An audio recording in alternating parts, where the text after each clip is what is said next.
Добре, криптоентузијасти, како последна содржина за оваа недела, ги имаме Altcoin вестите, оваа недела во недела.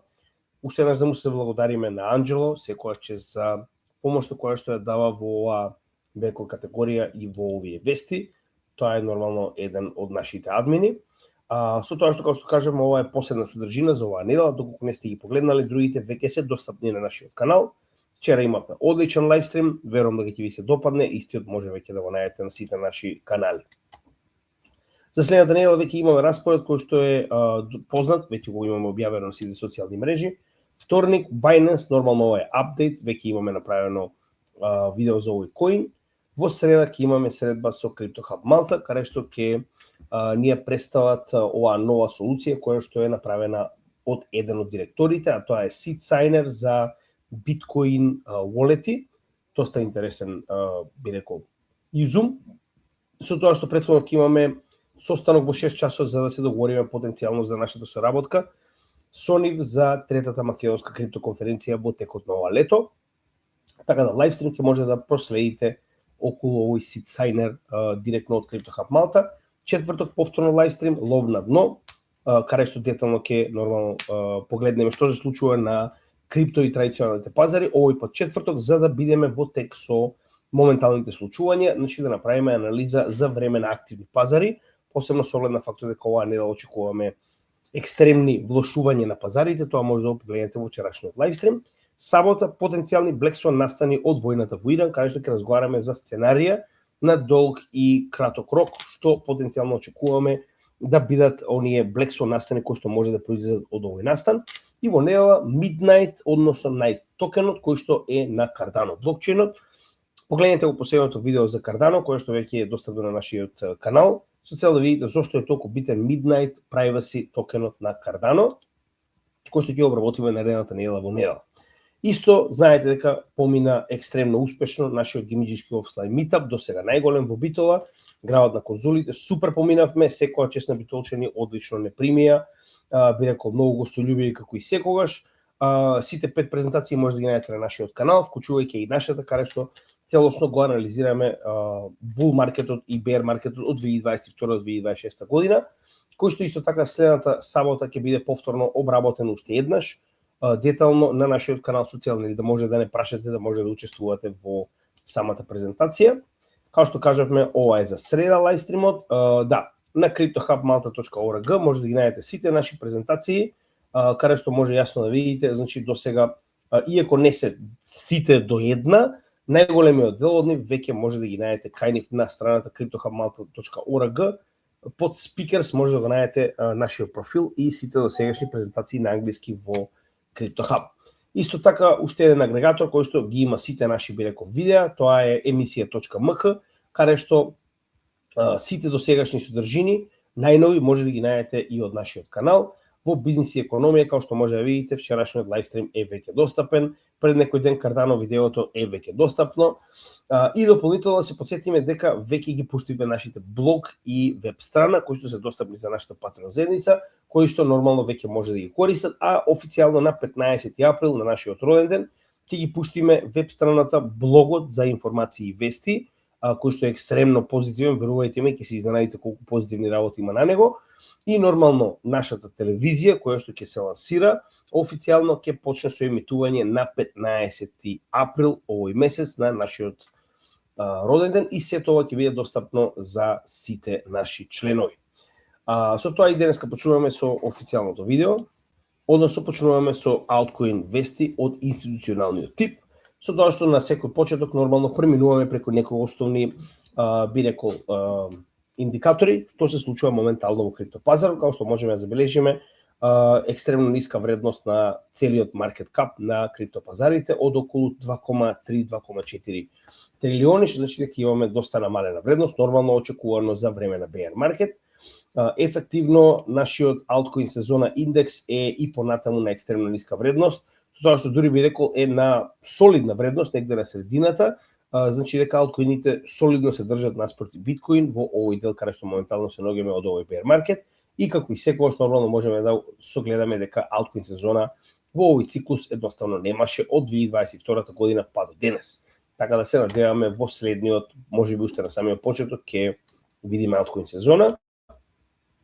Кога станува за алткоините, можеме да видиме дека најголемиот дел се наоѓаат во препродадена територија, како што постојано зборуваме, односно поголемиот дел од нив се нормално ефективно се уште во bear market, што е нормално очекувано, со оглед на фактот дека целиот пазар, како од аспект на техничка анализа, така и на фундаментална на глобално ниво се наоѓа во bear market. Кога станува збор за најголемиот дел од најактивните проекти и понатаму на годишно ниво нема голема промена, тие најактивни 15 проекти. Кога станува збор за неделно ниво и понатаму остануваат горе-доле истите, Ethereum, Cardano, HBAR, Flow, ICP, кога станува збор за развивање на самиот блокчейн протокол, додека кога станува збор за нивниот екосистем, Ethereum, ICP, Cardano, Flow, Arbitrum. Единствена работа и разлика е фактот дека нема Polkadot овдека, најчесто Polkadot беше во топ 5, но како и да нема голема промена, Polkadot се уште е негде оприлика на врвот, 13-то место на годишно ниво по активност во однос на блокчейните.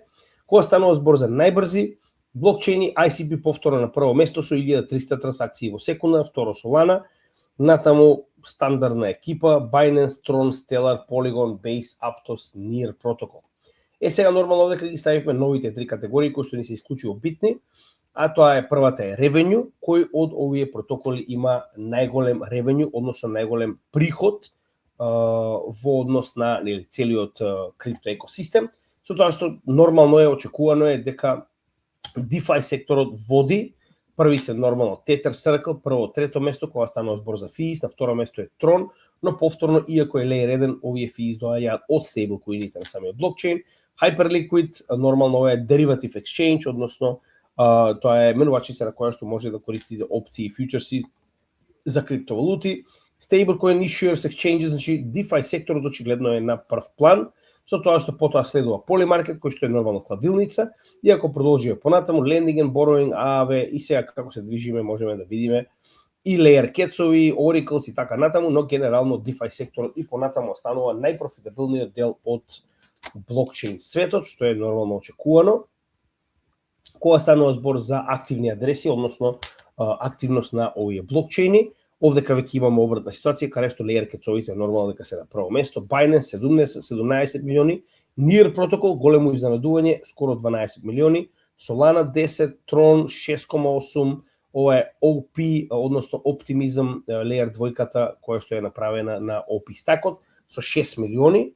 Tether, јас не можам да разберам зашто Tether има активни адреси кога истиот се наоѓа на други блокчейни, но како и да е. Aptos 4,3, SEI 3,7, Ethereum 3, Polygon, и ако продолжиме понатаму, веќе доаѓаме до помалите, би рекол, блокчейни, но како и да е интересно да се види кои се оние најактивни и ова ќе продолжиме да го следиме во секој од нашите следни, би рекол, нормално вести.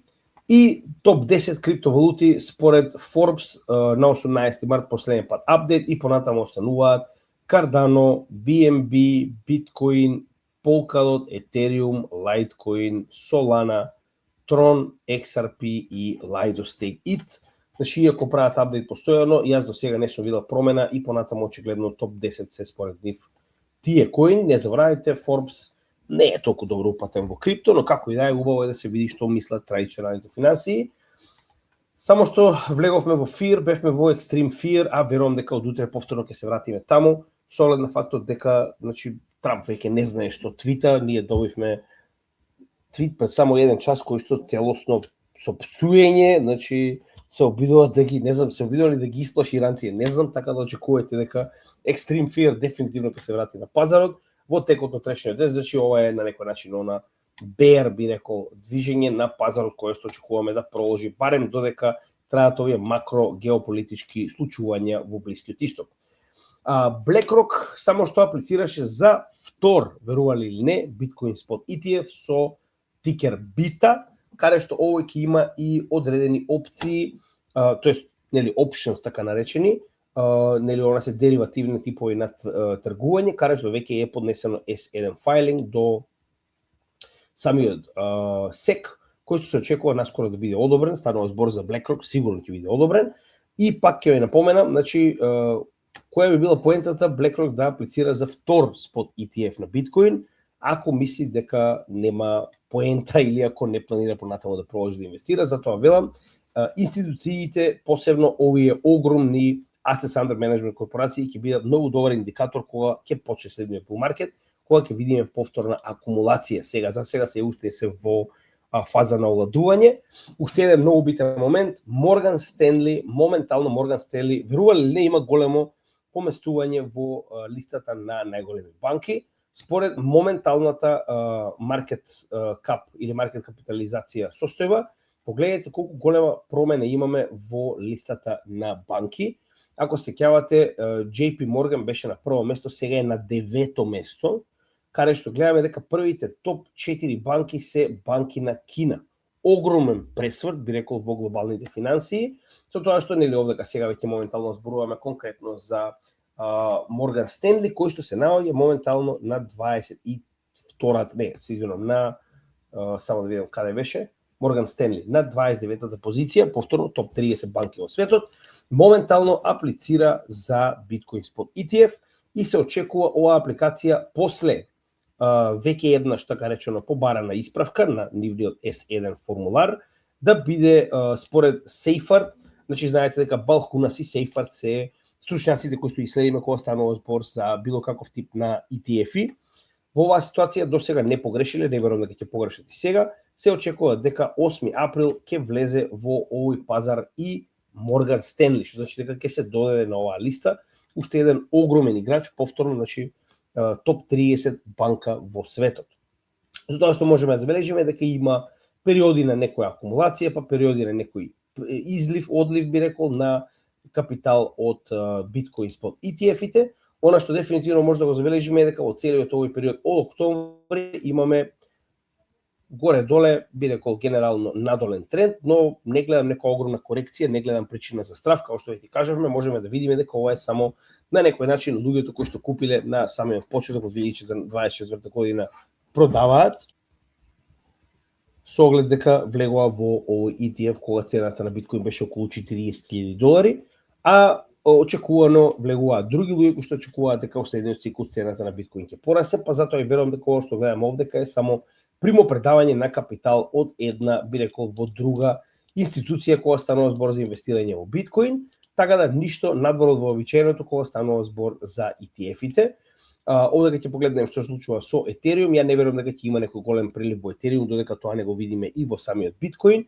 И истото може да го забележите, некои мали ситни приливи и некои, би рекол, малку поголеми одливи, но генерално иста ситуација што можеме да забележиме дека иако е во надолен тренд, корекцијата е сосема нормална, значи ништо надвор од вообичаеното, би рекол, вака изгледа се повеќе и повеќе созревање на пазарите. Покрај фактот дека имаме уште два нови Bitcoin Spot ETF-и кои што ќе акумулираат, тоа е нормално новиот ETF на BlackRock и Morgan Stanley, Grayscale аплицираше за BitTensor ETF пред само некој ден, официјално на 4 април, тоа е од текот на вчерашниот ден, каде што нормално ова е за BitTensor DAO коинот. Интересен дел затоа што нормално очигледно се обидуваат да се фокусираат на idle. Знаете дека има уште многу моментално активни апликации кога станува збор за алткоини, како што е Cardano, Sui, поради некоја причина се уште го немаме, не можеме да го следиме, очекуваме наскоро да има тракери за него. Polkadot само што доби свој спот ETF и многу други коини. И затоа пак ќе напоменам, верувам дека допрва доаѓа пред нас период на адаптација на крипто, кога за следниот циклус, за разлика од претходниот, најголем дел од овие алткоини добија свој спот ETF дури откако самиот bull market заврши. За следниот циклус овие институции гледаме дека веќе акумулираат. Добро, имаме повремени моменти на bleed out, значи каде што институциите продаваат, но генерално можеме да видиме overall дека имаме акумулација, односно веќе 916 беа околу 1 милиарда и 200 милиони беа инвестирани во XRP Spot ETF, Solana е негде блиску, само да видиме колку е моментално, 770 милиони и овде ќе имаме повремени продавања, но генерално гледаме дека overall имаме акумулација на овој коин. Chainlink со 86 милиони, истата ситуација, од време на време гледаме акумулација, дури ни едно продавање немаме за овој спот ETF. HBAR, истата ситуација, повремени купување, вкупно имаме 49 милиони инвестирани, така и според големината на овие altcoin спот ETF-и. Би рекол мал одлив, кога станува збор за Litecoin, негде 6 милиони инвестирани во истиот, Avalanche и DOT се последните, со 16 милиони, каде што гледаме повремени приливи, и Polkadot кој што е екстремно нов, со само една, ако не се лажам досега, инвестиција од 11,8 милиони во нивниот, има после изгледа која мала продажба, или пак тоа не го земале во пребито. Само да видиме. Сега да кажем дека ова се коините кои што досега имаат свој спот ETF. Уште ќе напоменам, ова покажува интерес од институциите и тоа верували или не во време на bear market, така да тоа е екстремно позитивно. Кога станува збор за ДАЦ-овите, знаете дека ова се двата типа на институции кои што дефинитивно ќе ги следиме. Тоа се Exchange Traded Funds, ETF-ите и ДАЦ-овите, Digital Asset Treasuries, односно компании кои што директно купуваат крипто, во оваа ситуација биткоин, нормално во најголем дел од случаевите. Огромна акумулација во последните 30 дена, за разлика од тоа имаме и мал одлив, но кога ќе споредиме гледаме дека акумулацијата е екстремно поголема. Нормално најголем дел од акумулацијата се должи на Strategy, односно MicroStrategy на Michael Saylor, како и Metaplanet, тоа е би рекол компанија со иста стратегија од Јапонија, акумулација на биткоин. Додека кога станува збор за Ethereum, исто така имаме огромна акумулација, повторно сличен моментум, каде што Bitmain е на местото, би рекол, на MicroStrategy, која што моментално имаме огромна акумулација. Погледнете, на секој практично една недела купуваат по околу 60 до 70.000 етериуми, значи моментално се скоро на 4% вкупната количина на етериум во нивното портфолио и апсолутно никаква продажба како што може да забележите, значи ова е доста успешно. За разлика од ETF-ите, алткоините немаат некои големи приливи, веќе ги проверивме. Во ETF-ите има многу повеќе прилив кога станува збор за алткоини, за разлика од ДАЦ-овите, но верувам дека тоа ќе се промени во текот на следниот bull market. Кога станува збор за количината на биткоин и етериум на централизираните менувачници, дефинитивно го гледаме истиот тренд на постојано намалување на оваа количина. Пак ќе напоменам, ова ни покажува дека порано или подоцна ќе дојдеме до шок на количината на биткоин на централизираните менувачници, че апсолутно секој недела две не имаме нов all-time low, со тоа што нормално дека гледаме од 2023 година, но ако погледнеме на целата слика како изгледа, можеме да видиме дека ние се наоѓаме моментално на нивото од 2020 година, што значи дека во 2020 година ние сме били, дури веќе сме и пониско, погледнете, од нивото кое што сме го имале во оној момент на корекција за време на самата COVID пандемија. Што значи дека ние се наоѓаме на најмала можна количина на биткоин во последниве 6 години на менувачиците, што нормално ќе доведе до момент каде што доколку нема одредено добро кое што е побарувано на пазарот, неговата цена екстремно да експлодира во одреден момент. Кога тоа ќе биде останува да видиме, но истата ситуација важи и за Ethereum. Погледнете, екстремно ниска количина, апсолутно секоја недела ние се наоѓаме на нов all-time low. Погледнете колку мала количина на Ethereum има моментално на менувачниците. Значи, пак ќе напоменам, ова е тоа што постојано го зборуваме, неминовен е прайс шок на Ethereum и Bitcoin, кој што верувам дека ќе доведе до следен bull market, со тоа што овој, како што може да забележите, прайс шок се спрема веќе еден цел циклус. Значи, уште 2022 година па наваму ние имаме екстремно акумулирање на Bitcoin и Ethereum од централизираните менувачници. Кога станува збор за најголемиот Coinbase 50 индекс, тоа е нормално комбиниран индекс од 50 најголеми криптовалути, слично на S&P 500, каде што може да видиме дека и понатаму 50% од количината на овој индекс е во биткоин, се останато е во алткоини. Уште еднаш ни покажува дека се повеќе и повеќе алткоините добиваат примат во овој сектор. Да, нормално очекувано е, цената на овие акции е нормално со голема корекција, очекувано со оглед на фактот после 10 октомври дека влеговме во bear market. Кога станува збор за информации во однос на нова сојузна држава која што би добила потенцијално биткоин резерва, се уште немаме. Верувам дека наскоро ќе се случи нешто, како што видовме, има одредени, би рекол, држави кои што моментално се, како што може да видите, во процедура на донесување на ваков тип на резерва, како Тексас, Аризона и Нью Хемпшир, но верувам дека наскоро ќе има новитети. Од Кентаки имам вести кои што ќе ви покажам наскоро. Прва работа која што е многу битна е Clarity Act-от, кој што се очекува дека ќе биде донесен потенцијално во пролета, односно би рекол во следните неколку месеци во 2026 година. Да се потсетиме зашто ова го зборуваат, затоа што ако не се донесе до крајот на пролета, официјално очекувате дека оваа година нема да се донесе, посебно со оглед на фактот дека сите овие конгресмени и сенатори се занимаваат со својот реизбор, па затоа и оваа 65% шанса моментално која што имаме, се надевам дека ќе се реализира. Проблемот е, погледнете како изгледаат моментално вестите, кога зборува за Clarity Act, има многу фат, значи не знаете што да верувате.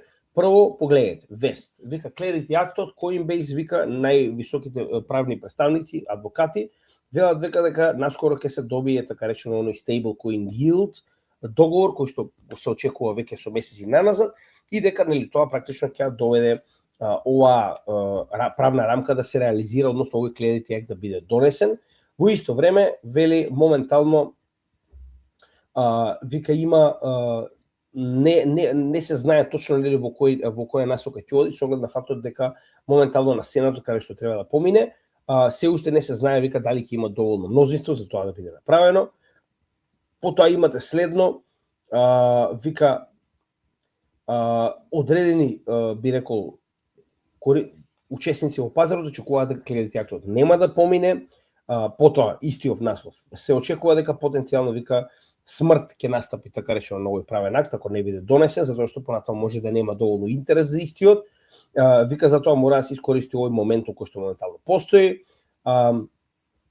И еве сега, значи апсолутно целосно обратно пропорционални вести имаме во однос со Clarity Act-от, да не знаете на што да верувате, иако се зборуваше дека има консенсус, тој консенсус се уште не се реализирал, така да многу би рекол самата енергија околу ова донесување на законов е доста чудна, се надеваме дека ќе помине, но не му даваме премногу голема шанса, еве 63% доста солидна шанса, сепак нели ќе се задржиме така речено малку би рекол да не се радуваме пред ова да се случи. Пак ќе напоменам, Clarity Act-от е исклучиво битен за Америка, нормално и за целиот свет, затоа што ќе доведе на целосна правна рамка која што ќе помогне за имплементација и на оваа технологија, и на менуачиците, и на проектите, и за секојдневна употреба и масовна адоптација. Сето тоа е екстремно потребно да имаме правна рамка и се надевам дека ќе биде донесена. Франклин Темплтон само што купи компанија така наречена 250 Digital, која што се занимава со инвестирање и нормално стратегии, во овде станува збор за тргување на криптовалути. Истата ќе биде преименувана во Franklin Crypto, зашто е ова толку битно.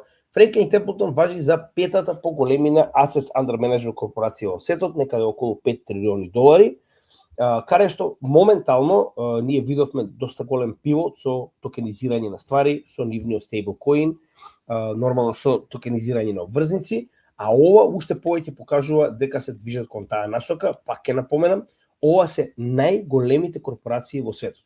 Франклин Темплтон купиле компанија која што сега се вика Franklin Crypto и ќе служи како директен би рекол сегмент во оваа корпорација која што ќе инвестира во криптопроекти. Што ви кажува ова тоа? Они имаат своји ETF-и и во Биткоин и во Етериум. Зошто тогаш им е потребна Franklin Crypto ако веќе имаат свој спот ETF? Што значи дека сакаат повеќе да инвестираат. Ако сакаат да инвестираат во Биткоин и Етериум, тоа може да го направат преку своите спот ETF-и. Што значи дека ова Franklin Crypto дефинитивно ќе биде за алткоини, најголемите играчи во светот. Пак ќе кажам, многу од овие работи очигледно нема да ви ги кажат на Шител и Анал 5, и пак тоа што имаме генерално негативна атмосфера и сентимент на пазарот, тоа не значи дека во позадина не се случуваат позитивни работи. EDX представува посебен тип на како да кажам, оддел во Citadel Securities. Да се подсетиме, Citadel Securities се едни од најголемите трговци на било каков тип на хартија од вредност на пазарите, значи екстремно голема корпорација, која што моментално има своја компанија наречена EDX, која што представува криптоменувачница. Значи ова не сум го знаел јас комплетно се изненадив кога видов дека, верувале или не, значи Citadel има своја криптоменувачница наречена EDX. Со тоа што не е само менувачница, во исто време дава и кастади, односно старателство на крипто за своите клиенти. И погледнете го сега следниот момент. Значи моментално Citadel само што доби ова е иницијално одобрување за banking charter од страна на OCC. Ова е тој контролер така наречен, орган кој што се занимава со контрола, надзор и давање на лиценци за одредени компании да станат банки. Да се подсетиме дека ова не е прво, значи ваков тип на одобрување дадоа на Circle, Ripple, BitGo, Fidelity, Digital Assets и Paxos. гледаме дека најголемите ентитети моментално, посебно кога станува збор за крипто, нормално првенствено за стейблкоини, се фокусираат да добијат лиценца за банки. Ние видовме како најголемите ентитети во крипто моментално добија лиценци да бидат банки. Иако ова се уште не е реализирано, че ова е иницијална дозвола, они се уште треба да исполнат одредени услови за конечно да добијат целосна лиценца да бидат банки. Самиот фактор дека овој највисок би рекол ентитет кој што одобрува кој ќе биде, а кој нема да биде банка, им дал ваква дозвола, кажува дека на вистина светот се движи во оваа насока, каде што најголемите крипто ентитети ќе бидат и банки во исто време. Coinbase на 2 април официјално добива иста таква дозвола од овој Comptroller of the Currency, OCC, значи каде што можеме да видиме дека апсолутно сите најголеми ентитети, Ripple, Circle, Coinbase, само што доби иста ваква дозвола.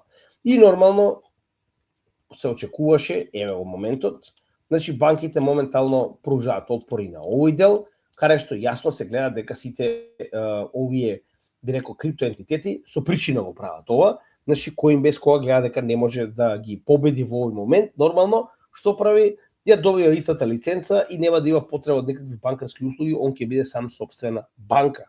Тоа важи и за Ripple, тоа важи и за BitGo, тоа важи и за сите овие големи ентитети, едноставно ја добиваат лиценцата и се во иста класа со банките. И сега погледнете го, има посебен сојуз, така наречен Independent Community Bankers of America.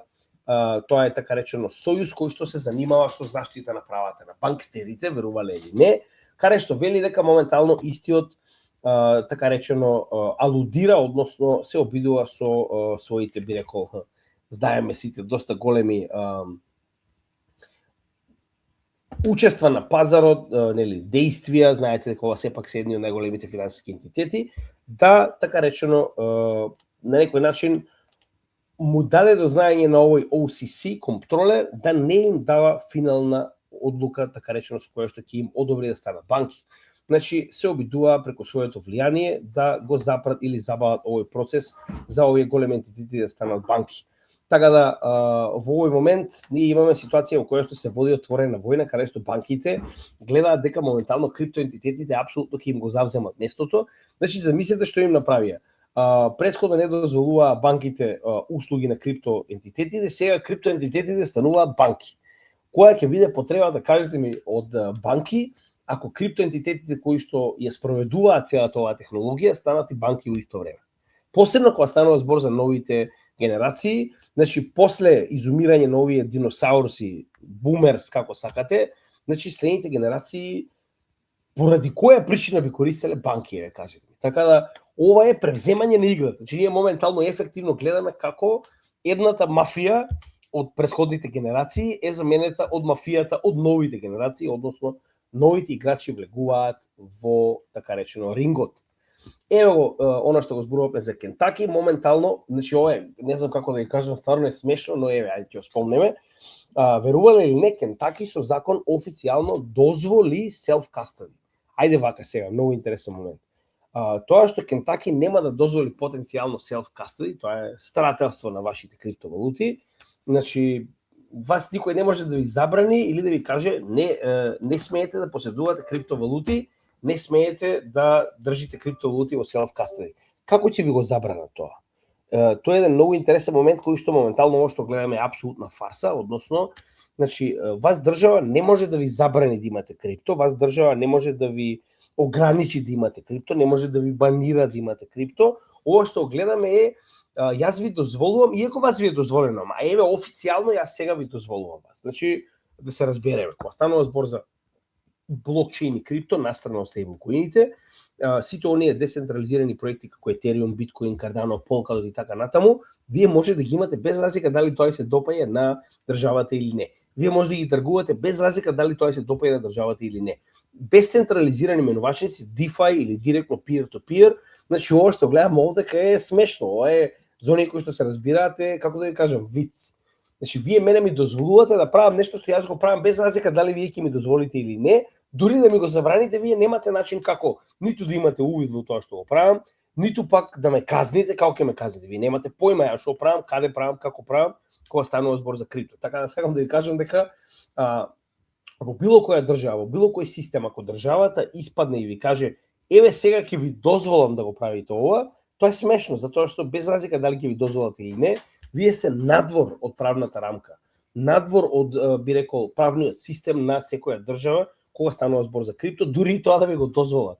Значи, они го дозволуваат затоа што нема избор. Не може да ви го забранат, не може да ви го одземат, не може да ви го банираат. Тоа е силата на крипто.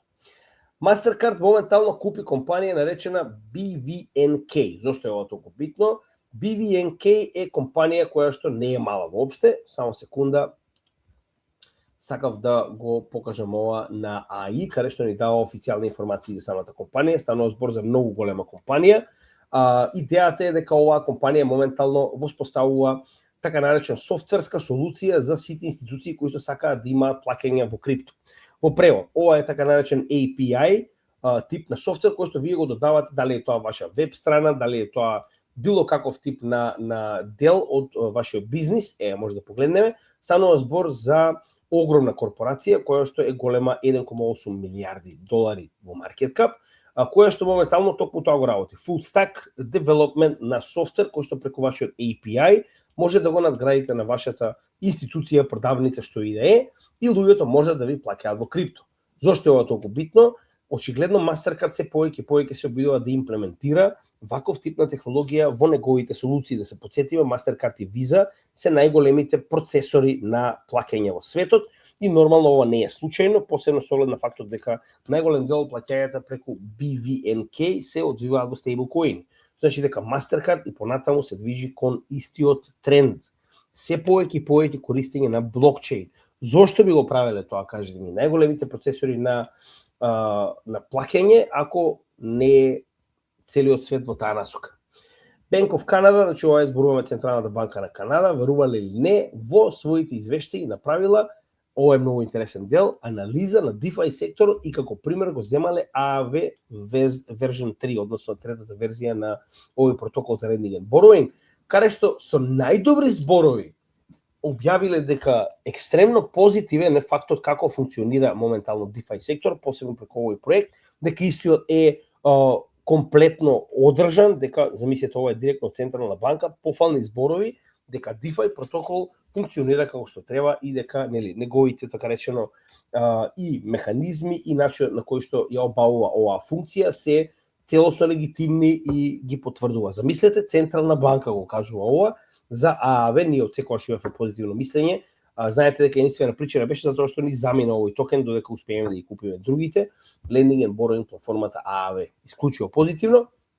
Австралија само што донесе закон со кој што бара од сите криптоентитети да имаат финансиска лиценца. Позитивно, пак ќе напоменам, иако ова директно не ги регулира сите криптовалути, значи овој закон бара од било кој ентитет кој што сака да функционира како било каков тип на, пак ќе кажам, компанија која што дава финансиски услуги поврзани со криптовалути, да има така наречена лиценца за Digital Assets платформа, односно лиценца за платформа која што работи со дигитални средства. Иако овдека немаме целосно дефинирање на криптовалутите, што се, кои се, какви се, имаме мемо, така наречено, ова е дополнително објаснување во склоп на овој закон, кој што дава класификации на криптовалутите кои што моментално постојат во Австралија. Ова е чекор кон целосна адаптација. Гледате дека во целиот свет најголемите економии веќе активно работат на воспоставување на правна рамка. Не е дали ви се допаѓа, немаат избор. Они мораат да го прават тоа затоа што крипто е веќе реалност и граѓаните не прашуваат. Значи они не чекаат да има правна рамка. Видовме веќе 10% од светската популација активно користи крипто без разлика дали тоа им се допаѓа на државите или не. Нигерија моментално е број 1 лидер во адаптација на стейблкоини. Да се потсетиме зошто е ова толку битно. Иако јас стварно не, мислам, од мене кој прашувате е екстремно глупо користење на стейблкоини, тоа е приватен тип на CBDC, значи дигитална валута на централните банки, затоа што ова е само токенизирана верзија на доларот. Сега, да отрнеме тоа на страна, зошто е според мене ова толку битно. Наира, односно Наира е така наречено дигиталната верзија на Централната банка на Нигерија, односно CBDC на државата Нигерија. Каде што ако сеќавате, ние ова претходно го обработувавме детално, значи државата екстремно негативно целосно го забрани кешот, потоа кога луѓето не сакаат да престанат да го користат, воведе промена на банкнотите само за да ги на некој начин собере банкнотите кои што беа веќе пуштени во економијата и не пушти нови. Едноставно нема нови банкноти, автоматски вие морате да користите ЕНАИРА. Во одбивност на користење на ЕНАИРА, верувале или не, домашното население почна да користи стейблкоини, се со цел да не користи CBDC нормално на државата, која што е, знаете и сами, еднаква на финансиски затвор. Значи, ова ви кажува дека во било која, дали е тоа економија во развој, или е економија под санкции, или е економија која што се распаднала поради било каков тип на економски причини, дефинитивно стейблкоините и крипто имаат се поголем и поголем процент на адаптација, вклучувајќи ги овдека економии во развој, како што е Јужна Африка, Филипините, Тајланд, потоа Колумбија, која што ефективно ја изгуби својата валута поради санкциите од во Колумбија не е изгубена, но имаме голема инфлација. Аргентина е она која што имаше огромна инфлација, каде што гледаме дека стейблкоините се во огромна употреба. Сега овдека се обидам да видам дали се Турција и Венецуела ги нема, но како и да е пак. Значи, економија во развој, каде што знаете дека нивната валута генерално нема некоја голема сила, нормално дека се повеќе и повеќе луѓето користат стейблкоини и економии кои што имаат проблем, како со самата држава, Нигерија, така со инфлација Аргентина, Колумбија исто така инфлација, овдека нема Турција, но дефинитивно Турција е една од овие држави кои што користи крипто. Односно, крипто и понатаму представува алтернатива на традиционалните финансии која што доправа ќе дојде до израз. BitGo, ако се сеќавате, е едно од меношниците кои што доби исто така лиценца за практично да може да биде банка, тоа е нормално се уште не е официализирана, не е целосно потврдена, но во исто време погледнете. Истите прават така наречена услуга за минтање на стейблкоини и нормално redemption, ова е така наречено on and off ramp. Значи, официјално овие големи менувачници се подготвуваат за големи клиенти. Значи, тоа го гледаме и од Ripple, тоа го гледаме и од BitGo, тоа го гледаме и од Fidelity, и од Coinbase, и од сите оние кои што моментално имаат ваков тип на лиценца. Ова не е случајно. Значи, моментално се обидуваат да станат банки за тоа што очекуваат големи клиенти. Оспротивно, зошто на BitGo би му била потребна ваква специјална услуга за минтање и лансирање на стейблкоини, значи секоја од оваа институција може да одлучи да има свој стейблкоин и погледнете го овој дел. Вели, моментално на BitGo се дозволува минтање и burn на USD1, тоа е World Liberty стейблкоинот на Orangutanos pedophilus. Тоа значи дека се повеќе и повеќе овие големи ентитети се подготвуваат за големи клиенти. Не за џабе имаат ваков тип на услуги за минт и burn, значи за да може да дозволат на било која институција да направи свој стейблкоин, да може да го контролира, да го гори и да го минта во било кое време. И еве во моментот каде што ова беше очекувано, 2 април официјално Германија и Италија донесуваат така наречен би рекол право, документ за меѓусебна соработка со цел што повеќе да се забрани користење на стейблкоини надвор од Европа. Односно и понатаму имаме голем би рекол притисок да се користат стейблкоини кои што се нели во противвредност на еврото. Прво, тоа е едно од големите би рекол стравови кои што ги има како нивната централна банка, така и нивните економии, очекувано. И има и причина зошто, да ви покажам, значи без разлика на сите овие мерки кои што досега ги имаат применето, и понатаму 99% од вкупната количина на стейблкоини во светот се во долари. Посебно се после Genius актот, каде што се дозволува купување на обврзници и добивање на профит од овие обврзници на сите оние кои што минтаат стейблкоини, ја не гледам причина зашто некој не би на некој начин користел било каков тип на стейблкоини кои што се во противвредност на доларот. Еве како изгледа според АИ моменталната количина на стейблкоини во евро околу 500 милиони и моменталната количина на стейблкоини во доларот денеска е 313 милиарди. Односно само 1% од количината на стейблкоини моментално е во евра. Погледнете. Значи ова е апсолутно смешно и сега на сето ова нормално Европа се обидува да го забрани ова. Сега да, они преку овие акти може да забранат на ентитети како одредени компании, менувачници да не може да користат нели долар pegged стейблкоини, но тоа не го мена фактор дека може тоа да им го забрана само на овие ентитети, додека кога станува збор за мене, за вас, они тоа не може да го направат, затоа што на крајот од денот како ќе ви забрани некој вие да користите тетер на ниво на Европа. може да имам тетер на мојот новчаник да го пратам на било кој друг човек во Гејропа.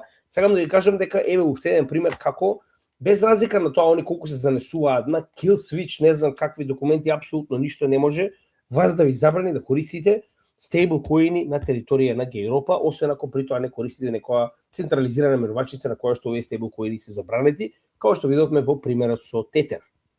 Но делот кој што на некој начин многу ги загрижува е као веќе ако имаме некои гејропски нели EU така речено стейблкоини, е истите да имаат целосна резерва на територија на Гејропа, значи они се обидуваат да ги заштитат собствените жители, собствените нормално плаќачи на данок, би рекол, затоа што тоа е еден од главните моменти кои се обидуваат да го реализираат со оваа, би рекол, меѓусебна легислатива, е доколку некој сака да направи било каков тип на противвредност на евро стейблкоини на ниво на Европа, да мора значи целата количина на кеш која што ја држи за овие стейблкоини да ја држи во Европа.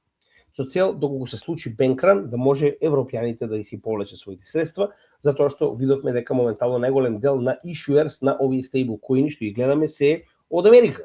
Значи најголемиот стейблкоин во Гејропа е уствари на Circle, така да средствата кои што се во противвредност на овие стейблкоини се во Американска банка.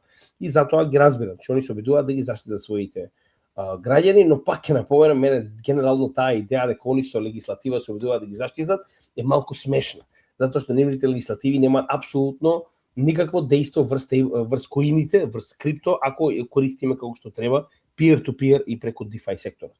И еве го и Charles Schwab, една од најголемите банки, чисто за корелација, Charles Schwab се наоѓа на 22-то место на најголеми банки во светот. Погледнете на нивната страна што има, вика Explore Cryptocurrency Investing at Schwab. Чекај сега, нели беа против крипто, ако се сеќавам вака. Наеднаш нудат крипто инвестинг на Charles Schwab. Најголемите банки моментално се најголеми промотери на криптовалути. И повторно, не пишува само биткоин, пишува криптовалути. Така, вели exposure to a variety of crypto-related investments. Повторно, не биткоин, туку генерално крипто. Така да, чисто сакам да ви кажам дека се повеќе и повеќе големите ентитети се фокусираат на крипто. Односно, без разлика на тоа што се пласира кај нас, се повеќе и повеќе гледаме како големите ентитети официјално инвестираат и на своите клиенти им пласираат крипто.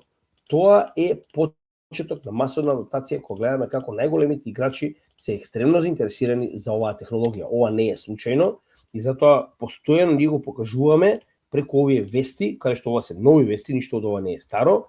Се повеќе и повеќе гледаме како институции активно инвестираат, на некој начин припремаат услуги за своите институционални клиенти кога станува збор за крипто. Сега ќе поразговараме за конкретни altcoin инвестинг, што овдека нормално зборуваме за вести од аспект на одредени коини, нивните апдејти, вести за нивната работа и така натаму. Тетер официјално ќе добие соодветен одит од страна на KPMG. KPMG се важи за една од топ 4 сметководителски компании во светот, кои што може да направат одит, односно да направат соодветна ревизија на оваа компанија, на средствата кои што ги држи, на она што е моментално на нивните банки, биткоин, злато, се што моментално поседуваат. Зошто е толку битно? Да се подсетиме дека Тетер има над 150 милиарди долари маркет кап, кога станува збор за стейблкоин, ова е екстремно голем маркет кап и ова е и секогаш било потенцијален black swan настан за криптосветот. Односно, било кој момент колапс на Тетер може да значи своевидно и екстремно голем bear маркет за криптосветот, најголем од било што може да се случи моментално во светот. Значи, Тетер од секогаш представувал ахилова пета на целиот криптосвет, вклучувајќи го и биткоин. И секогаш кога имало страв за потенцијално било каков тип на напад, DPEG на USDT, забранување на Тетер како компанија, не знам, кривични процедури од Америка против Тетер и така натаму, секогаш се случува фат на пазарот и се случувале корекции. Па така и во оваа ситуација, ова е спротивно, верувам дека ова е екстремно позитивно. Ако на вистина конечно Тетер добие соодветен одит од страна на една од топ 4 сметководителни, би рекол, компании во светот, каде што они ќе стоат позади овој оваа ревизија, овој документ, дека на вистина, пример, нивните резерви се во ред, дека се како што треба, дека има доволно средства за сите овие стейблкоини кои што се изминтани. Ова е екстремно позитивно за целиот криптосвет.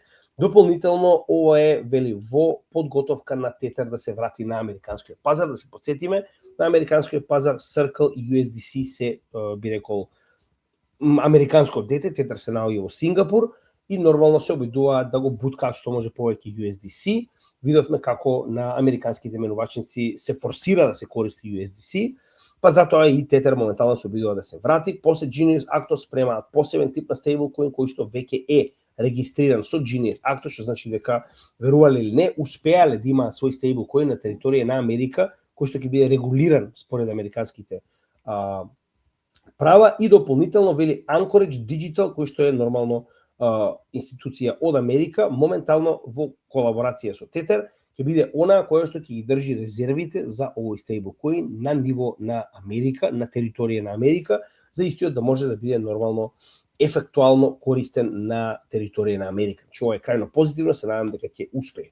Кога станува збор за токенизација, можеме да видиме дека повторно имаме нов all-time high, очекувано, каде што сега веќе имаме 4% повеќе за разлика од претходните 30 дена, 27,6 милиарди долари токенизирани, ова е се ресурси, харти од вредност, недвижност и така натаму.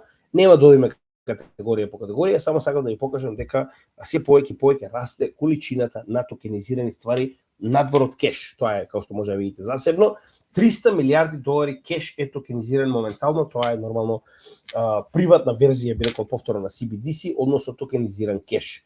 За разлика од тоа, 27,6 апсолутно нов all-time high, погледнете само со која брзина и со која ескалација се токенизира се во светот. Нови категории се појавуваат, секоја категорија скоро во нов all-time high, да не се повторуваме 100 пати, значи е екстремно позитивно.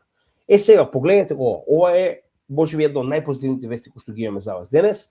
Значи, New York Stock Exchange, ако се сеќавате, претходните altcoin вести најавивме дека спремаат свој посебен систем, некоја апликација за тргување 24/7, нормално на нивната берза, значи ова е Нјујоршката берза.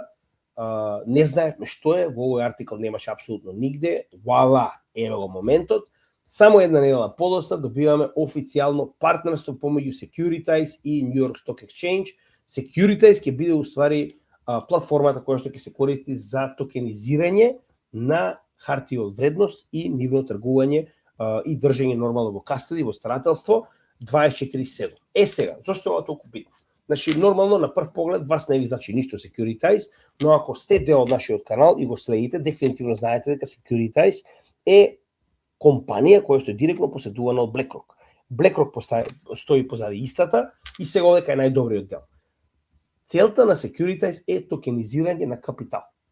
И ние нормално на истата оваа платформа, Real World Asset токенизација, можеме да погледнеме што моментално поседува Securitize и уште побитно, на кои блокчейни.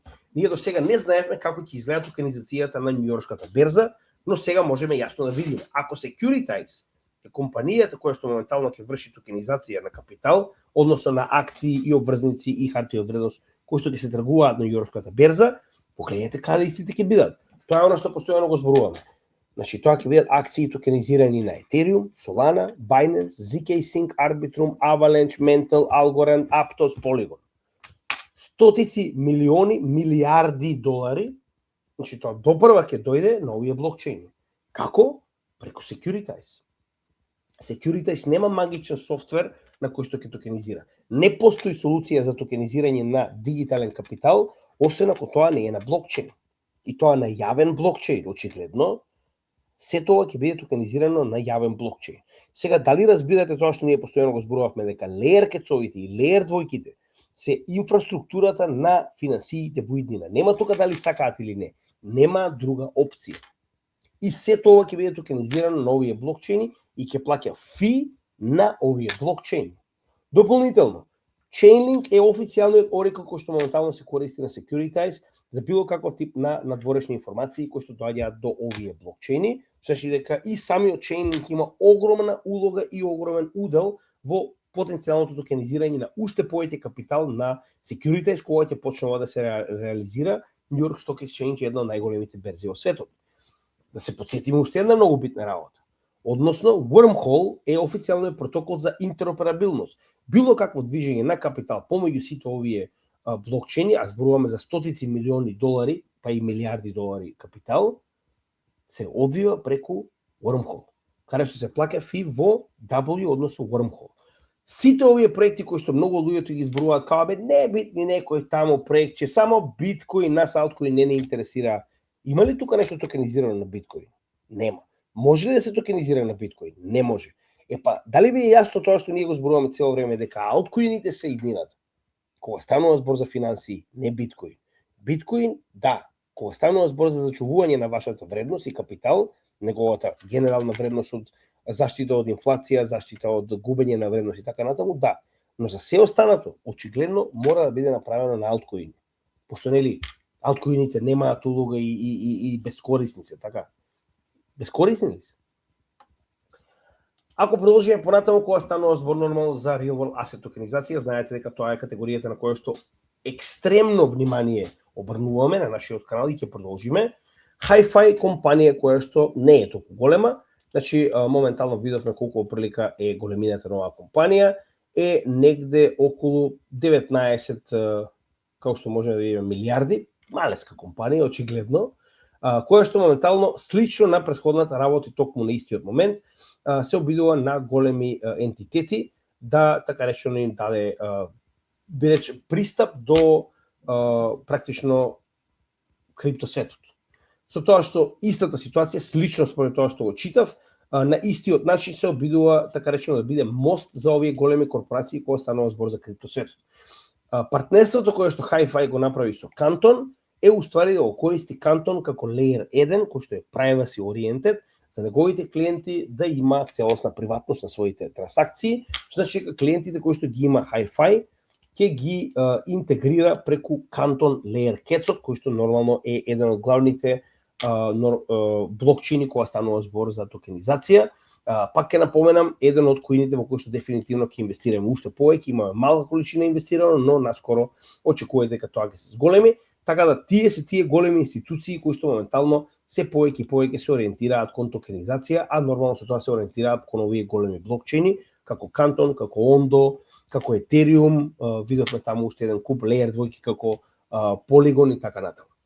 BitGo моментално го излиста Canton.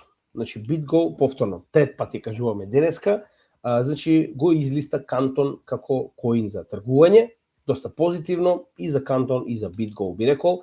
Не заборавајте дека Canton е релативно нов проект, иако има голема институционална поддршка, се уште треба време за истиот да биде излистан на сите менувачници, така да допрва тоа ќе предизвика раст на вредноста на овој токен, посебно во следниот bull market. Сега овдека се подсетиме дека пред само еден месец, на 2 февруари, на денот на Боки 13, Ripple доби лиценца за електронски пари на ниво на Гејропа во само не се сеќавам точно која држава, во Луксембург, да? Но како и да е, значи во однос на Мика, оваа лиценца му дозволува трансфер на електронски пари на Ripple низ цела Гејропа.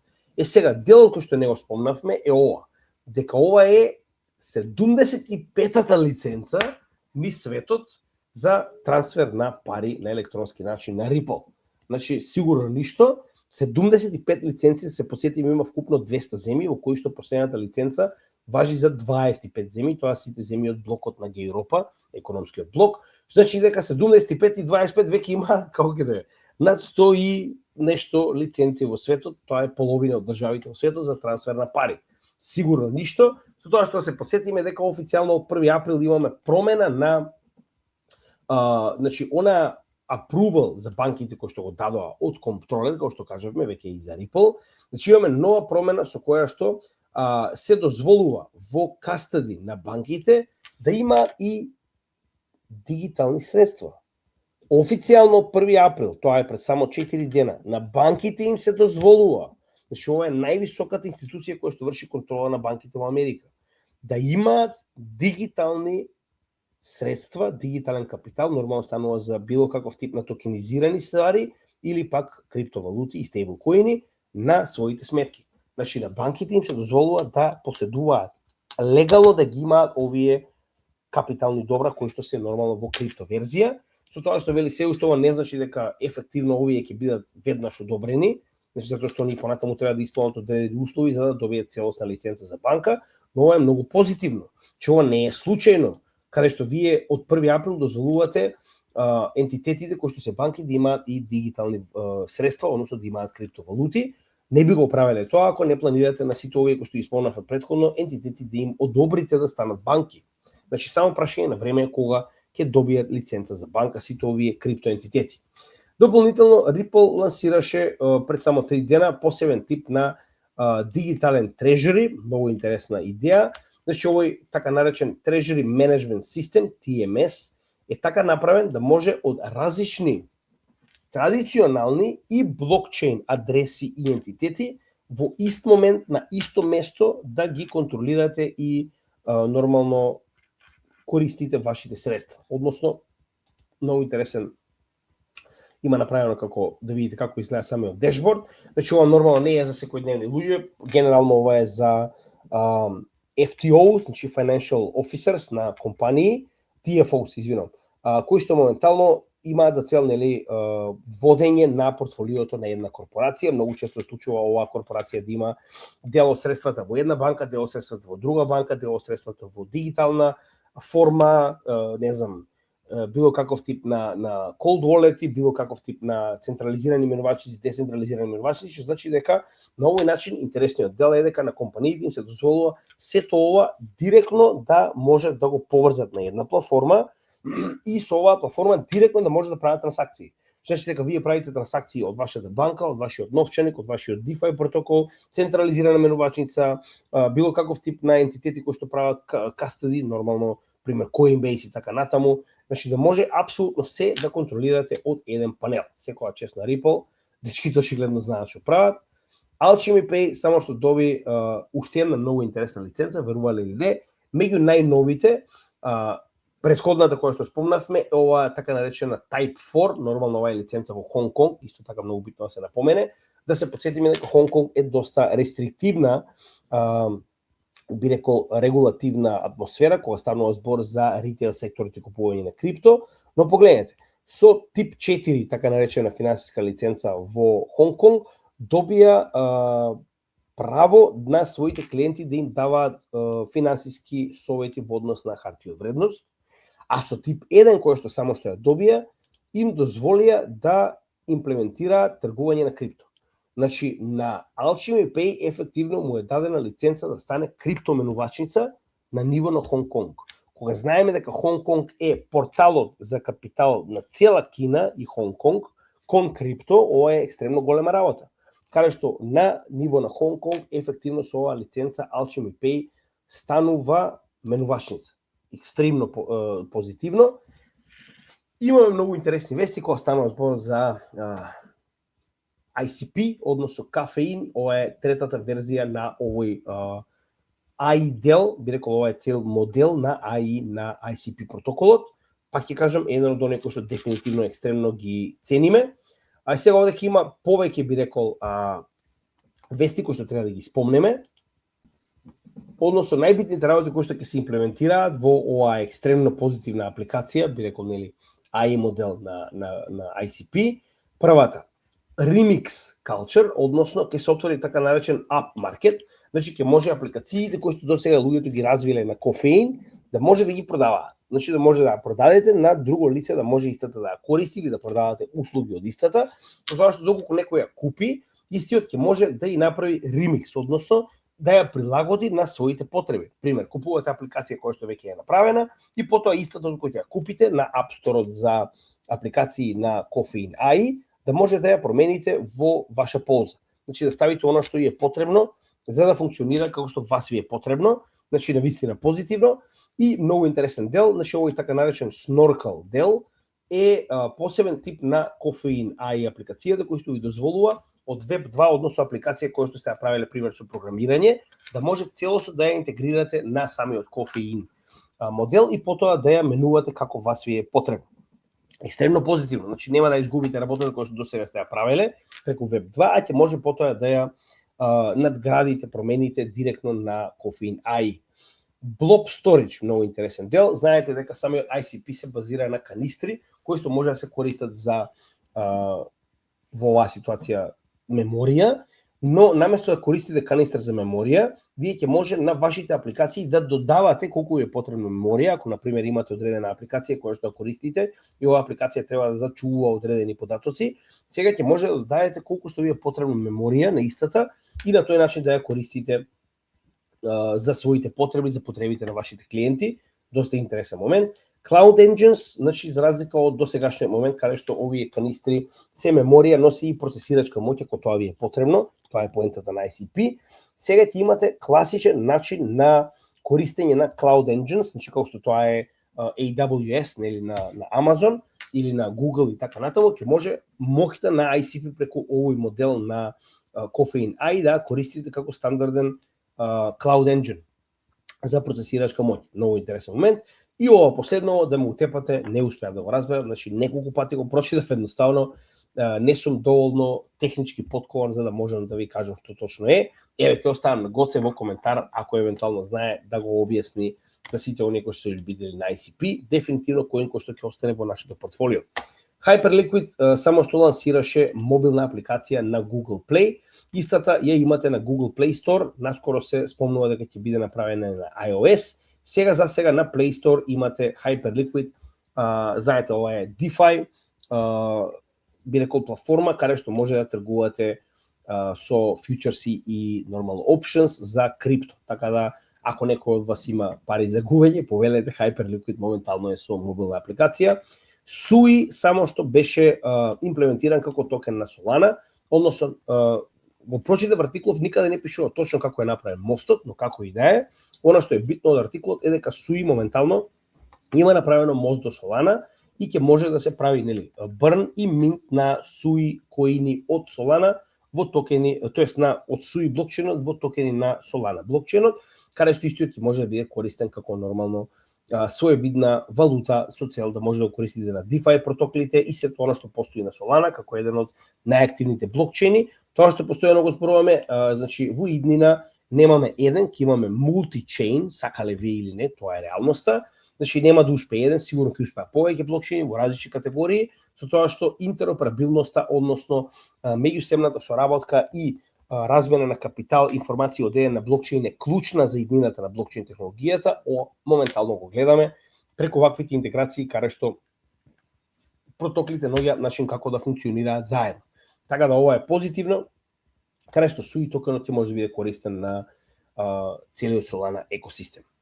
Surfliquid само што направи интересен дел. Ова е апликација која што ќе биде изградена на Polygon, затоа што знаеме дека Polygon е еден од блокчейните кој што има најголем капитал кога станува збор за стейблкоини, односно ако не сажам се наоѓа на трето место по капитал на стейблкоини, значи колку стейблкоини се изминтани на Polygon, каде што оваа така наречена Surfliquid апликација ќе има за цел вашите би рекол стейблкоини кои што моментално не ги користите, да можете, според тоа што успеав да го видам, значи ова е многу битно, non-custodial, значи да можете да ги користите на оваа апликација како ликвидност, но без да ги депонирате. Сега овдека е малку би рекол збунувачки, затоа што прво зборува non-custodial, што значи дека овие стейблкоини кои што ги имате, на пример USDC на Polygon мрежата, ќе ги чувате на вашиот новчаник, но ќе ги дадете така речено како заклучени, да речем, на новчаникот, како во стейкинг верзија на Surfliquid, да може да ги на некој начин користи како ликвидност за DeFi протоколи. Овдека е спомнат Morpho, како еден од најголемите DeFi протоколи, кој што користи ликвидноста која што доаѓа од оваа апликација. Но каде е овдека проблемот?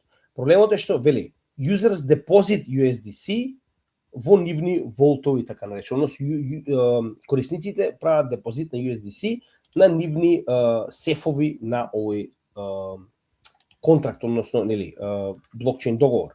Сега, како ова ќе изгледа останува да видиме, ако е non-custodial, тогаш е позитивно, затоа што на овој начин вие без да ги депонирате вашите стейблкоини, ќе добивате своевиден стейк преку оваа апликација. Но ако треба да ги депонирате, јас овдека дефинитивно отпаѓам, се што бара од мене да депонирам блокчейн, да депонирам коини, ефективно тоа се коини кои што веќе не се во мои раце и не верувам. Така да поради оваа причина, ако станува збор за нешто каде што ќе може да ги заклучиме нашите коини на нашиот wallet, тогаш дефинитивно ќе го разгледаме и потенцијално ќе ви дадеме мислење во иднина. Исто така, многу интересен дел, моментално Polygon развива така наречено MEV, односно посебен тип на протокол за заштита на вашите коини, кои што ги имате нормално на Polygon мрежата, така наречен Private Mempool. Што е ова? Значи, ако некој од вас е запознаен со оние така наречени сендвич напади, представува така речено ботови кои што во ваше, да речем, тргување на одредена менувачница или DeFi протокол влегуваат пред вие да го реализирате истиот и на некој начин ја зимаат наградата или разликата во цената и така натаму, и многу често се случува да не ја реализирате или да ја реализирате оваа трансакција по повисока цена и така натаму. Така да моментално сега се уште не е детално објаснето како преку овој така наречен приватен mempool, MEV protection или MEV заштита, практично без да се централизираат, нашли начин како да го решат овој проблем, да едноставно ботовите не можат да ви влетаат во среде трансакција и на некој начин да ви го земат, да речем, цената, фито и така натаму, значи да ве заштитат од овој дел. Така да позитивно, пак ќе напоменам, овој блокчейн дефинитивно работи екстремно, како што можеме да забележиме во негова надгрба, затоа и Polygon секогаш ќе биде дел од нашето портфолио, без разлика каква е неговата цена, верувам дека со време тоа дефинитивно ќе се поправи нагоре. Fortune 500 е би рекол портал, но во исто време и нели финансиски медиум, кој што многу позитивни работи кажува за HBAR во овој протокол, мислам во овој артикл. Сега, што е најпозитивниот дел кој што ние го извадивме од тука? Најпозитивниот дел кој што не го видовме до сега, верувале или не, е ова. Прво има 3 нови членови на нивниот каунсел, значи знаете дека они имаат совет кој што е со најголемите корпорации во светот, дел од нив верувам дека ги знаете, како што е, например, BitGo, една од најголемите инновачици, Dell, една од најголемите компании за технологија, FedEx, Deutsche Telekom, IBM и така натаму, со тоа што FedEx не беше. Значи, ефективно, новите 3 членови се FedEx, McLaren, една од најголемите, нели, компании за производство на коли, тоа за тркачки коли во оваа ситуација, и уште една која што ние не ја знаеме, после FedEx и McLaren, сојузната држава Вајоминг, верували или не, е дел од овој совет кој што го води Hedera блокчейнот. Зошто е ова толку битно? Значи, Вајоминг, сојузната држава, одлучила да направи свој стейблкоин кој што ќе биде користен на територијата на Вајоминг, наречен FRNT, односно Frontier Stablecoin. Истиот е изминтан на Hedera и сега одека доаѓа интересниот дел. Значи, овој стейблкоин нормално ќе биде во противвредност на доларот, како што е USDC, USDT, така они ќе имаат FRNT на ниво на Вајоминг државата. Со тоа што нормално државата Вајоминг е таа која што стои позади овој стейблкоин, и имаше еден интересен дел, значи Hedera ќе биде блокчейн на кој што истиот е изминтан. И сега доаѓа најинтересниот дел. Ентитетот кој што ќе го прави минтот на HBAR за овој токен е Kraken, која што била базирана во Вајоминг, тоа не го знаев и ја, овој прв пат го научив. А позади исто стои и Fireblocks, кој што знаете, ова е еден од најголемите институции кога станува збор во крипто секторот. Значи, Fireblocks и Kraken моментално се најголемите ентитети кои што стојат позади овој стейблкоин, кој што ќе биде изминтан на Hedera. И Layer Zero, кој што кажеме, ова е компанија која што работи со поврзување на институции со блокчейн. Значи, ние имаме cross-chain interoperability протокол. Значи, ние имаме најголеми ентитети кои што моментално се сдружиле за да направат стейблкоин на сојузна држава во Америка. Нешто што е, не сум го промашил и денеска успеавме официјално да го најдеме, пред некој ден, лансира на 24 март, верувам дека пред само неколку дена истиот е и достапен на пазарот. Така да, се повеќе и повеќе гледаме како големи ентитети, како сојузни држави, банки, се повеќе и повеќе се движат по овој пат на креирање на свој стейблкоин, свој тип на плаќање. Значи, ова е многу позитивно, затоа што користат оваа технологија. Секој фи, би рекол, за овој стейблкоин ќе биде плаќан во HBAR, во позадина на самиот блокчейн, за секоја трансакција. Така да, тоа е оно што сакам да ви кажам, дека е позитивно за самиот HBAR, кој што ние ќе го поседуваме, ако овој стейблкоин се користи на ниво на цела една сојузна држава, како што е Вајоминг. Algorand, ако се сеќавате, тоа го спомнавме во видеото за Cardano, но ќе го спомнеме уште еднаш. Algorand официјално најзаштитениот коин, односно блокчейн, кога станува збор за стравот од напад од квантни компјутери. Значи, според Google и новото истражување кое што истиот го направи, Algorand е апсолутен шампион во заштита на сопствениот блокчейн кога станува збор за квантни компјутери. Ова ние го зборувавме уште кога за прв пат го направивме видеото за Algorand во 2022 година. Еве сега повторно се потврдува 4 април во текот на вчерашниот ден оваа вест е испадната и на второ место, верувале или не, е Cardano. Значи не е Ethereum, не е Solana, не е било кој друг, туку е Cardano. Значи Algorand, а потоа Cardano се двата најквантно резистентни блокчейни кога станува збор за потенцијален напад од квантни компјутери. Иако продолжиме понатаму, значи според ова што моментално е дел, би рекол, од истражувањето, откако ги ставаат Algorand и Cardano како прво и второ место, тогаш следат Ethereum, Solana, XRP и сите останати, што значи дека пак на некој начин најголем дел од нашето портфолио дефинитивно е на врвот на оваа технологија, но пак ова не е случајно. Algorand и Cardano представуваат број 1 и број 2 најзаштитени блокчейни кога станува збор за квантни компјутери. Filecoin официјално ќе прави on-chain cloud сервис. До сега Filecoin беше користен само како меморија. Значи луѓето треба да знаат што прават со истата за да може нормално да користат. Сега ќе биде користен како on-chain cloud сервис, што значи дека ќе биде дозволено да може да користите така речено процесирачка моќнова меморија, како ќе изгледа останува да видиме.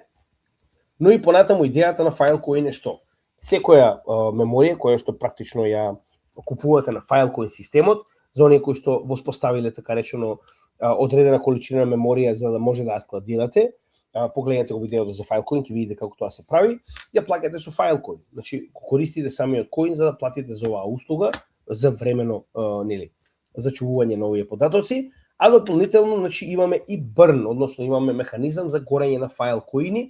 Колку повеќе се зачувуваат податоци, се користи овој cloud on-chain, толку повеќе се горат Filecoin како одговор на нивната моментална би рекол инфлација, затоа што официјално е, значи filecoin.cloud е местото каде што може да погледнете како изгледа, значи овој cloud сервис. Пак ќе напоменам, претходно беше само меморија, сега официјално има и процесирачка моќ оваа меморија на самиот блокчейн. Filecoin уште еден од оние коини кои што го имаме во нашето портфолио и дефинитивно таму ќе остане, така да filecoin.cloud ќе може да најдете се што ви е потребно. Повторно, ние не се разбираме доволно да можам да ви кажам какви се карактеристиките на овој тип на услуга cloud на Filecoin.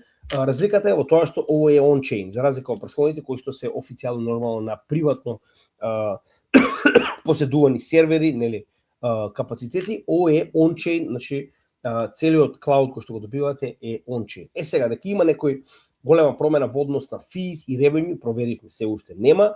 Верувам дека ова е нова услуга со оглед на фактот дека ова е пред 6 дена објавено како статија. Се надеваме дека наскоро ќе го поправи ова во однос на revenue, затоа што колку повеќе се користи одредена апликација и блокчейн, толку повеќе расте овој дел на fees и revenue на самиот блокчейн, а сега моментално е екстремно низок, само околу $60,000 оприлика прават во revenue на неделно ниво. Така да ова дефинитивно треба да го поправат, но да бидеме реални, масовната адаптација полека доаѓа, а Filecoin и понатаму е најголемиот протокол кој што се занимава со децентрализирана меморија и сега веќе гледаме cloud сервис на процесирачка моќ. Decentraland официјално екстремно паметен потек, ние инвестиравме во Send, кој што е негов, би рекол, најголем компетитор. Decentraland е другиот блокчейн, тоа е така речено проект на Ethereum со Mana токен, кој што моментално многу паметно од нивна страна прават посебна апликација која што е достапна на Epic Games, едно од најголемите продавници за игри, но и истата е достапна на Google Play во мобилна верзија, а наскоро се очекува дека истата ќе биде достапна и на iOS за нормално Apple продуктите.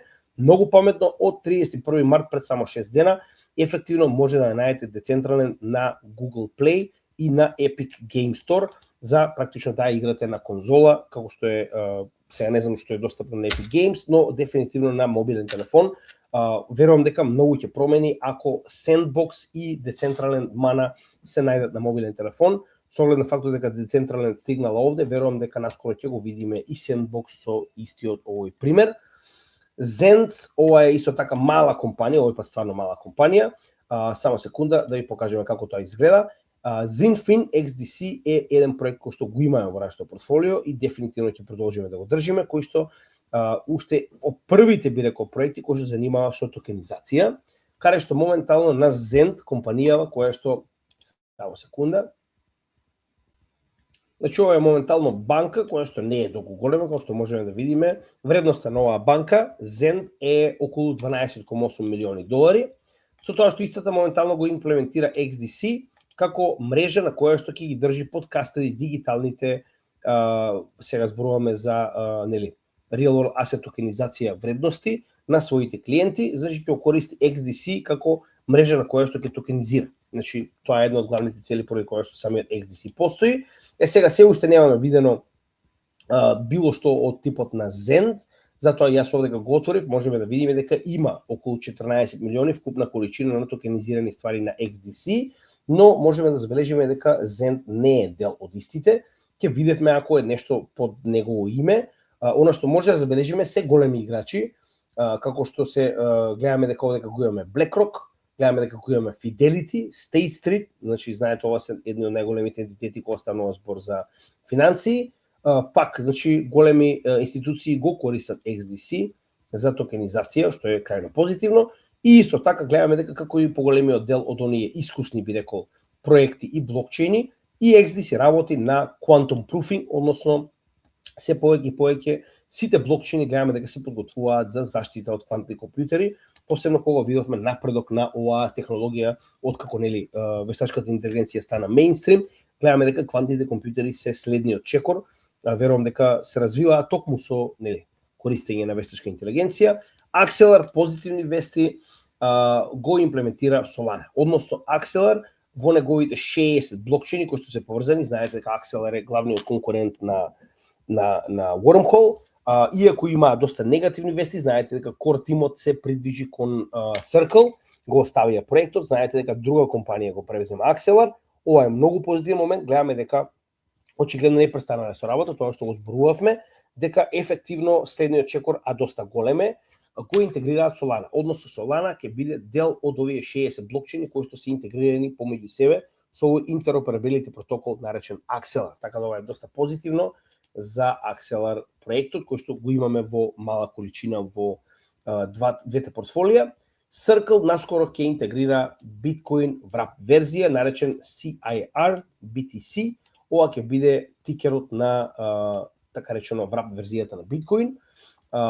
Позитивно затоа што да се потсетиме дека Circle е еден од најкористените, посебно кога станува збор за стейблкоини, ентитети во светот, каде што ваквиот тип на биткоин ќе биде користен во DeFi. Дефинитивно не гледам зашто поинаку би бил користен или зашто друго би бил користен, така да на тој начин Circle ќе има уште повеќе услуги да може да понуди на своите партнери, клиенти и така натаму.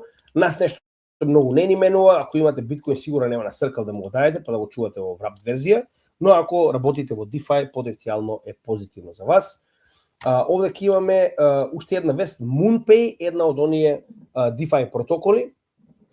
Сега не сум сигурен дали е DEX или е CEX, не сум сигурен, но она што го знаме е дека е доста позитивна вест, вели моментално за онбординг, за on-ramp, за стейблкоините нема плаќање фи.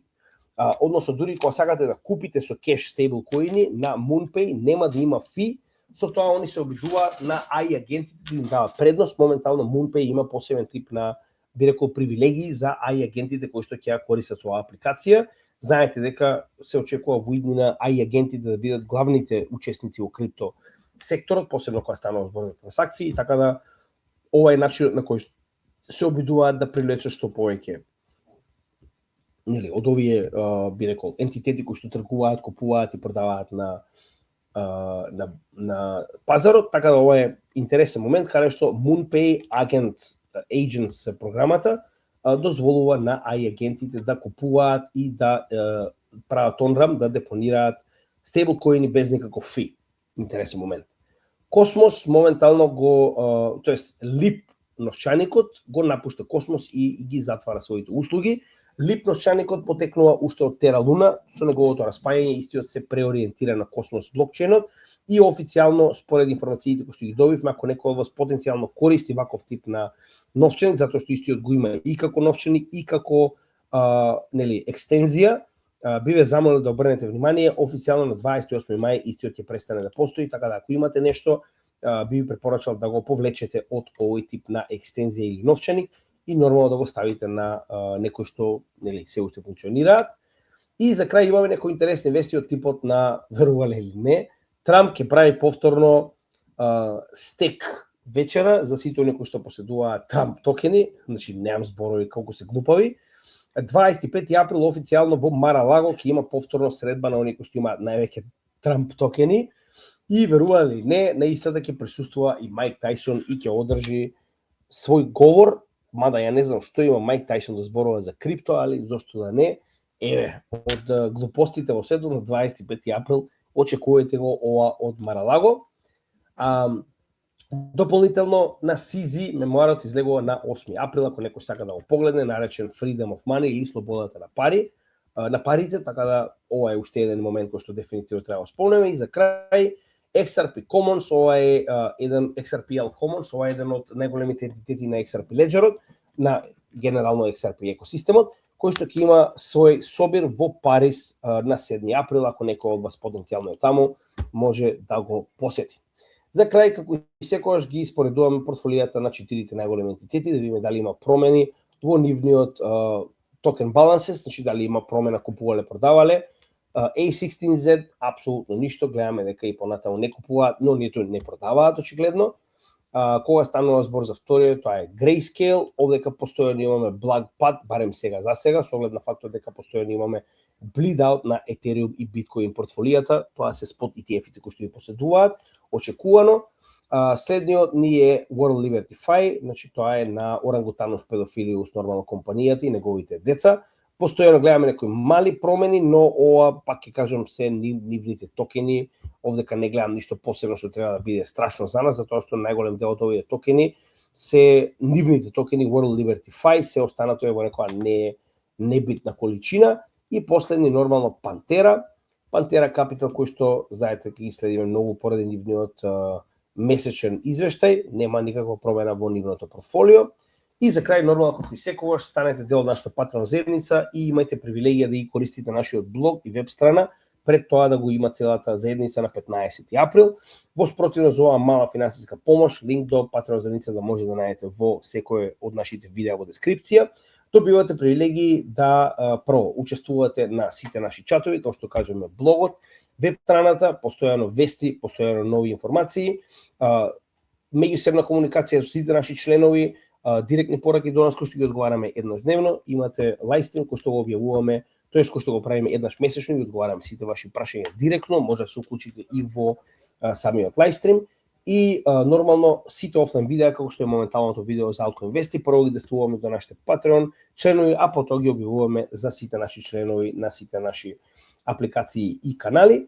И нормално можете вашето членство да го реализирате на годишно ниво. Пратете ни имейл на cryptogammedia@gmail.com за тоа која валута ви одговара во крипто. Ова се цените кои што моментално се за наша поддршка на годишно ниво, со 30% попус од колку би платиле ако плаќате нормално на Patreon месец за месец, и дополнително ќе добиете на истиот имейл повратно линк за годишно членство на нашата Patreon апликација. Благодарам на сите оние кои што веќе не поддржале и се дел на нашата Patreon заедница. Се гледаме во следното видео. Поздрав од Cryptogammedia и од топлата Малта.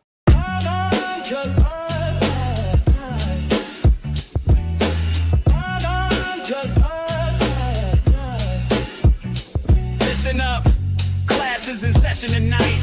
Cryptogammedia here to guide you right. Not about the hype or the FOMO rush. It's about the research, no need to crush. Do your own research first. Read the white paper, understand the verse. Blockchain technology, decentralized and true, not just speculation. Knowledge carries you through. Cryptogammedia teaching you the way. By the dip, but never all in one day. DCA your strategy, patience is the key. Cryptogammedia setting knowledge free. Cryptogammedia teaching you the way.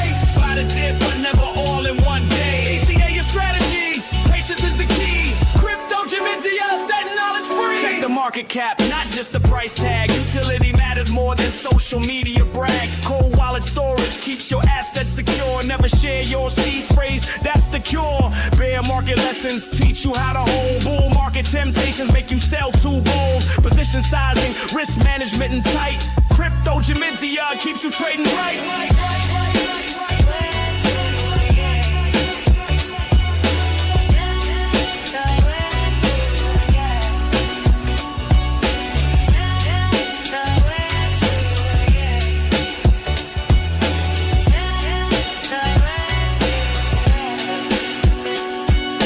From Bitcoin's genesis to altcoin C's, proof of work to proof of stake with ease. Layer 1 foundations, layer 2 scales high. Smart contracts executing, reaching for the sky.